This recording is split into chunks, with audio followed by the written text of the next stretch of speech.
এটা? মহাকুশ। হ্যাঁ মহাকুশ।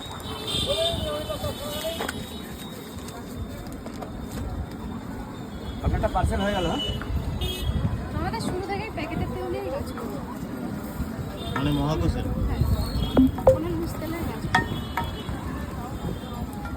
কোনো পাম অয়েল ইউজ করো না? না না না।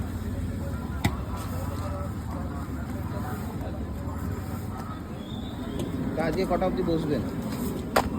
ঠিক নেই, এখনো মোটামুটি ধরো না 8-10টা আছে এখনো লেসি। 8-10টা শেষ হয়ে গেলে মানে এখন বাজে মোটামুটি 10:30, মানে 12টা বাজবে। বা 12:30টার মতন বাজবে। তো যদি বিকেলবেলাও কি কোনো স্ন্যাক্স ফ্যাক্স বিক্রি করেন নাকি? না, এই খালি সকালবেলায় পরোটা? আগে করতাম, এখন বন্ধ আছে। পারি না, দুজনে মিলে তো হয় না।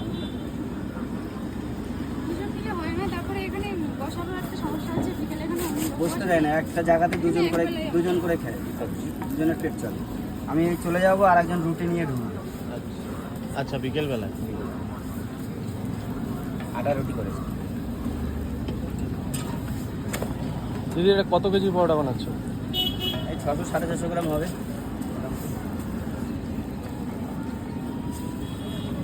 এখন একটু গরম পড়েছে তো একটু কমিয়ে দিয়েছি ময়দাটা, কেননা ময়দা বেশি বড় করলে না এখন গলে যায়, বুঝলেন? মানে গলে যায় বলতে কি, মানে ছিঁড়ে যাবে, তুলতে গেলে নরম হয়ে যাবে।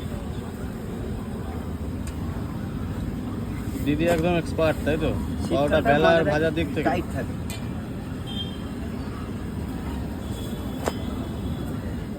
তো অনেক জায়গায় দেখেছি যে মানে পরোটাটা বেলার সময় ময়ম ইউজ করে যাতে খাস্তা হোক।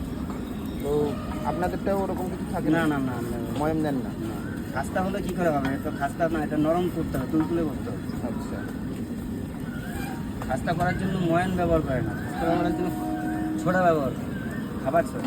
না, আমরা দেখেছি উপর দিয়ে ময়ান দেয় একমাত্র সিঙ্গারা গজা, এতে ময়ান দেয়। বেশি ময়ান দিলে তবেই খাস্তাটা আসবে, খাস্তাটা আসবে।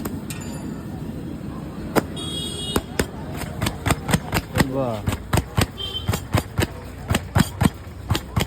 দাদার পেটানোর স্টাইল কিন্তু অসাধারণ। এই সেই ঐতিহাসিক মুহূর্ত।